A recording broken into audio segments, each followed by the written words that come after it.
Good morning, and let me start with something that might genuinely catch you off guard. For decades, the conventional medical wisdom has urged seniors to embrace a slower pace, to accept the so-called inevitable decline, and to simply adjust to the changes that come with growing older. But here is the truth that the latest longevity science is only now bringing to light. Much of that advice is not just outdated, it is actively counterproductive. What if the real secrets to staying sharp, strong, and fiercely independent well into your late 70s, 80s, and beyond have nothing to do with the expensive treatments or complicated prescriptions your doctor never mentioned, and everything to do with a handful of simple daily practices that most people your age have unknowingly let slip away? I'm Dr. Alan Mandell, and over the last 20 plus years of working exclusively with patients between the ages of 75 and 85, I've witnessed something remarkable, something that cutting edge research is now finally catching up to. The seniors who age most successfully, the ones who still get behind the wheel, who tend their gardens with pride, who can recall every grandchild's birthday without a second thought, they all share a distinct pattern of behavior. Not costly supplements or medical interventions, but behaviors.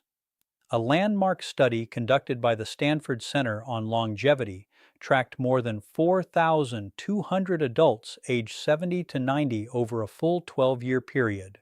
The results were nothing short of astonishing. Those who consistently practiced just four or more of these particular daily habits were a full 61% less likely to experience what the researchers term accelerated functional decline, the devastating rapid loss of autonomy that forces far too many seniors into assisted living facilities years before it should ever be necessary. Let that sink in. 61%. That is not a marginal improvement. That is the divide between living every day on your own terms and having your schedule dictated by someone else's routine. Now, before we go any further, I want to hint at something because I know how easy it is to skip ahead or scroll down. The most powerful habit on this entire list, the absolute number one practice that outshines all the others, is almost never talked about in conventional medical circles. It has surprisingly little to do with diet or physical exercise as most people define them. In fact, your average cardiologist probably won't even raise the topic during your annual checkup. Yet the emerging research from prestigious institutions like Johns Hopkins and the University of Edinburgh points to this very habit as potentially the strongest predictor of both cognitive clarity and physical autonomy after the age of 75. So I ask you, please, stick with me until the final moments of this video, because that one insight could genuinely reshape the way you approach the rest of your journey. But before we dive headfirst into that countdown, I want to personally connect with you. Would you do me a favor? Drop your current age in the comments section below, whether you're 68, 74, 81, or anywhere in between. And while you're there, tell me which of these habits you feel you already practice regularly. I personally read every single comment on this channel, without exception. This community means the world to me, and your experiences, your stories, your challenges, they matter deeply. So please, take a moment and share, because this is a real conversation, not a monologue. Now let's begin the countdown from number 6 all the way to the crown jewel at number 1. We start with a habit that sounds almost laughably simple to be life-altering, but the science backing it is anything but simple. Number 6, strategic hydration, not just casual sipping. Here is the fundamental misunderstanding most people have about hydration once they cross the 75-year mark. They assume their body processes water the same way it did at 45. That assumption could not be further from the truth. After age 70, your kidneys lose roughly 40% of their filtering capacity. your body's internal thirst mechanism becomes significantly dulled, meaning you can be severely dehydrated and not even feel thirsty, and your blood's ability to deliver life sustaining oxygen and nutrients to your muscles and brain plummets with every incremental percentage of fluid you lose. Picture your bloodstream as a vast river system delivering vital cargo. When that river runs too low, the delivery trucks slow to a crawl, packages go missing, and the entire network begins to malfunction. That is precisely what chronic, mild dehydration does to the aging body. Research published in the European Journal of Nutrition, which studied over 3,500 adults past the age of 70, discovered that those who maintained consistent daily hydration above 1.8 liters experienced a 38% lower rate of urinary tract infections, a 29% reduction in falls because dehydration severely undermines balance and reaction time, and noticeably superior scores on short-term memory assessments. Consider this. Your brain is about 75% water. Even a mere 2% drop in hydration status produces measurable cognitive impairment at any age. But after 75, that effect is dramatically magnified because your brain's compensatory systems are already working overtime just to sustain baseline functioning. So, what do the seniors who excel at this habit do differently? They don't just drink water when they happen to remember. They make it a deliberate, structured practice. They consume 12 to 16 ounces first thing in the morning, before coffee, before breakfast, before anything else. Why? Because overnight, your body loses fluid through breathing and subtle perspiration, and after 75, that overnight fluid deficit is typically 30% greater than it was during your midlife years. Then, they follow up with a small glass alongside every meal and another in the mid-afternoon. Here is the critical synergy tip that makes all the difference. Pair that morning water with a tiny amount of sodium, not standard table salt, but a pinch of high-quality sea salt or an electrolyte tablet. Why? Because after 75, your kidneys struggle more to retain sodium. Without that sodium, plain water tends to rush through your system without being properly absorbed into the cells where it is actually needed. Take Margaret, 81 years old from Boise, Idaho. She came to me complaining of persistent afternoon brain fog, dizziness whenever she stood up, and a sensation she described as my thinking wrapped in cotton. She wasn't dramatically dehydrated. She was chronically, mildly underhydrated. We made just one shift, strategic hydration timed correctly with a small electrolyte addition in the morning. 6 weeks later, she told me it felt as though someone had cleaned the windows of her mind. Her balance steadied, her afternoon fatigue diminished significantly. One habit, genuinely life-changing consequences.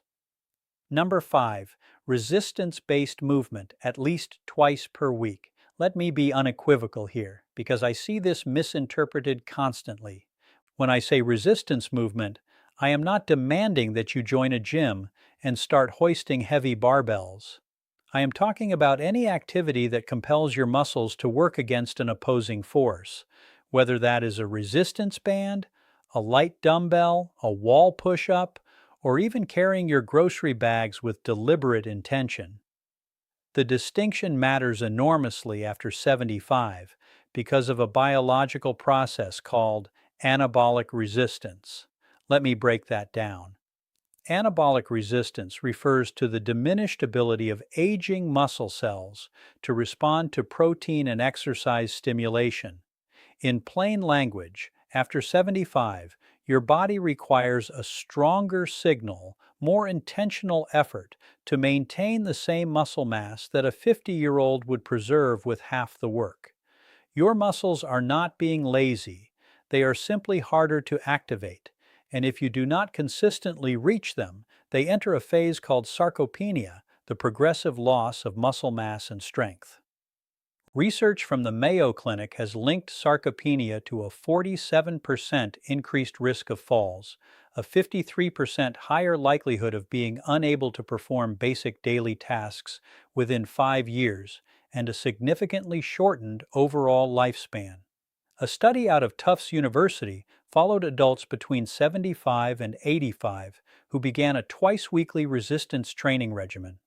After just 10 weeks, participants demonstrated an average 37% increase in leg strength, a 28% improvement in balance scores, and here is the piece that always astonishes people: a measurable enhancement in insulin sensitivity, which directly impacts energy levels, inflammation, and cognitive function. The mitochondria inside your muscle cells, essentially the power plants of your entire body, regenerate more efficiently when resistance exercise is present. You are not merely building muscle, you are rebuilding the energy infrastructure of your whole being. The practical prescription is refreshingly straightforward. 2 to 3 sessions per week, 20 to 30 minutes each, emphasizing the major muscle groups: legs, hips, and back. Resistance bands are ideal for seniors because they offer progressive resistance without jarring your joints. The synergy tip: perform your resistance session within 30 minutes of consuming 25 to 30 grams of protein, because after 75, the anabolic window, the period during which your muscles can most effectively absorb protein for repair, is shorter and less forgiving than it is in younger adults. Timing is not optional at your age, it is essential. Number 4, maintaining a consistent, purposeful sleep schedule. Before I proceed, if this video is providing you with value, if you are discovering insights you wish someone had shared with you years ago, please take just 1 second right now and click that subscribe button. And if you know someone between 70 and 90 who deserves to hear this information, do them a kindness and share this video with them today. I say this because this channel exists for one singular purpose: to deliver seniors the science-backed truth that far too many medical appointments simply do not have the time to cover. Now, back to sleep, because this one is far more nuanced than simply encouraging you to go to bed earlier. After age 75, your circadian rhythm, your internal 24-hour clock, begins to shift and, critically, to weaken. Your brain produces approximately 70% less melatonin than it did at age 30. Your slow-wave sleep, the deepest and most physically restorative phase, declines by up to 80% from what it was in your 30s. This is the phase during which human growth hormone is released, the hormone responsible for cellular repair, immune function, and muscle maintenance.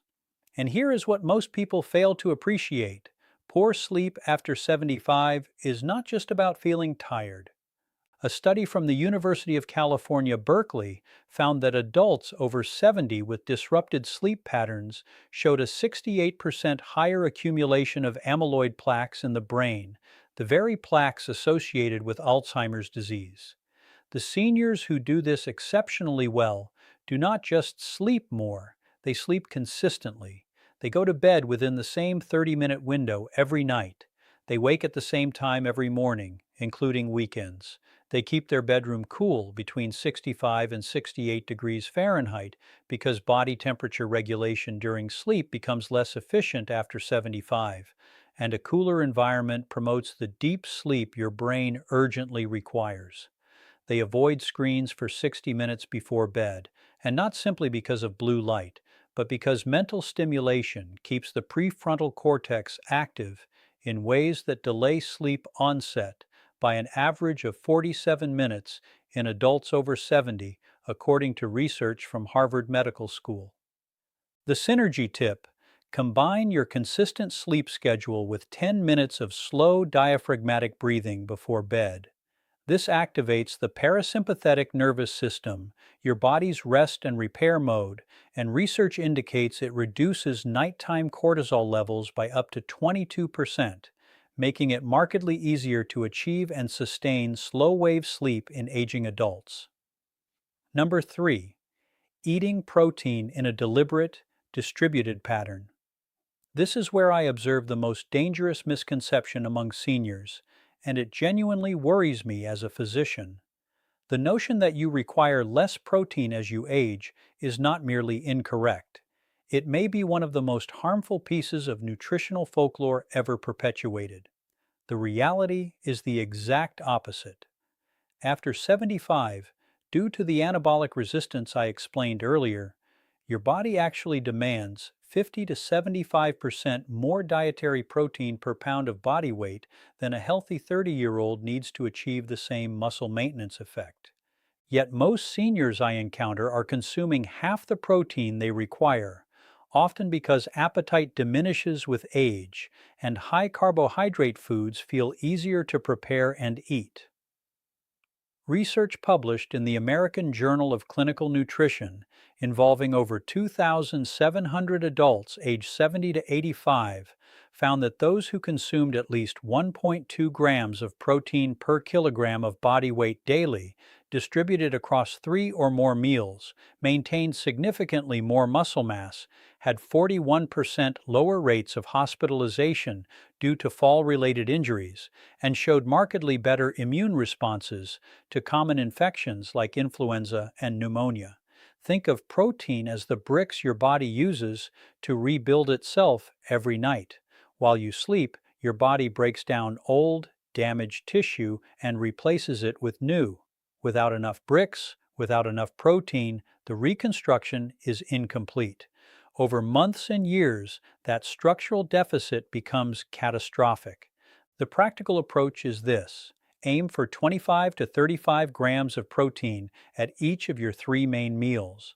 That is roughly 4 to 5 ounces of chicken, fish, eggs, Greek yogurt, or legumes per meal. The reason distribution matters so profoundly after 75 is that aging muscles can only utilize about 35 to 40 grams of protein per sitting for synthesis. Any excess is oxidized for energy rather than used for repair. Spreading your intake out makes every gram count. Consider James, 78 years old, from Scottsdale, Arizona. He came to me after his daughter noticed he had lost nearly 18 pounds of what his previous doctor had dismissed as normal age-related weight loss. It was not normal. He was losing muscle, not fat, and his grip strength, a powerful predictor of longevity in older adults, had dropped to the bottom 15th percentile for his age group. We restructured his meals around deliberate protein intake. 12 weeks later, he had regained 11 pounds of lean mass. His grip strength was back in the 60th percentile, and he told me with unmistakable pride that he had carried all of his own groceries from the car for the first time in 2 years. The synergy tip: pair your protein-rich meals with a small amount of vitamin C, an orange, some bell pepper, a splash of lemon juice, because vitamin C is essential for collagen synthesis, which works in tandem with dietary protein to maintain not just muscle, but the connective tissue, joint cartilage, and skin integrity that collectively determine how well your body holds itself together after 75. Number 2. Daily intentional social engagement. I told you earlier that one of the top 2 items would surprise you. This is the one that catches most people off guard because it sounds too soft, too emotional to be a legitimate medical recommendation. But let me be absolutely unambiguous. The research on social engagement and longevity in adults over 75 is not soft. It is some of the hardest, most replicable science in modern gerontology. A study from Brigham Young University, analyzing data from over 300,000 adults across multiple decades, determined that social isolation carried a mortality risk equivalent to smoking 15 cigarettes per day. Let me repeat that. Being chronically socially isolated is as dangerous to your lifespan as smoking 15 cigarettes every single day. For adults over 75, the National Institute on Aging has found that loneliness accelerates cognitive decline by up to 64%, increases the risk of dementia by 41%, and dramatically elevates inflammatory markers in the blood, specifically interleukin-6 and C-reactive protein that directly damage cardiovascular tissue, immune function, and neural connectivity. Here is the physiological reason this works at such a deep level: meaningful social interaction, not passive screen time, not sitting in the same room as someone while watching television, but actual engaged human connection triggers the release of oxytocin. This suppresses cortisol, reduces inflammation, and activates the prefrontal cortex in ways that keep neural pathways dense and active. Think of your social brain like a muscle. The neurons that fire during genuine conversation, shared laughter, debate, and emotional connection are the same neurons that maintain your memory, your decision making, and your sense of self. When those neurons go quiet for weeks at a time, they begin to prune. And after 75, neuroplasticity, your brain's ability to form new connections, has already diminished significantly, making unused pathways far harder to restore. The prescription here is not complicated, but it must be intentional. Aim for at least one meaningful in-person social interaction every single day. A phone call counts if it is genuinely engaged. A community group, a faith gathering, a walking partner, a regular lunch with a neighbor. What does not count in terms of the neurological benefit is passive social presence. You must be actively thinking, responding, laughing, disagreeing, sharing. That engagement is the stimulus that keeps your brain structurally intact. Dorothy, 83 years old from Charleston, South Carolina, lost her husband of 54 years and withdrew almost completely from social life. Her daughter brought her to see me 8 months later. Cognitively, she had declined measurably on standard assessments in less than a year. We did not change her medications. We built her a social schedule, a weekly book club, a daily 20-minute phone call with a rotating list of friends and family, and a twice-weekly volunteer shift at her local library. 8 months after that, her cognitive scores had returned to near baseline. Her inflammation markers had dropped. Her daughter told me she seemed like herself again. Social engagement is not a luxury at 75 and beyond. It is a biological necessity. The synergy tip: pair your social engagement with physical movement whenever possible. A walk with a friend, a gentle exercise class with others, gardening with a neighbor. Research from the University of British Columbia demonstrates that combining social interaction with even light physical activity produces a synergistic effect on BDNF, brain-derived neurotrophic factor, that is significantly greater than either behavior alone. BDNF is essentially fertilizer for your brain cells. You want as much of it as possible. And now, number 1. The habit that fewer than 12% of adults over 75 maintain consistently, and which Johns Hopkins researchers have called the most underutilized longevity intervention available to aging adults without a prescription. Number 1.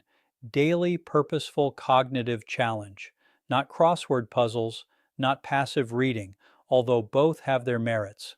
I am referring to something more specific, more demanding, and more transformative: the daily practice of learning something genuinely new, a skill, a language, a musical instrument, a new form of creative expression that forces your brain into a state of productive discomfort.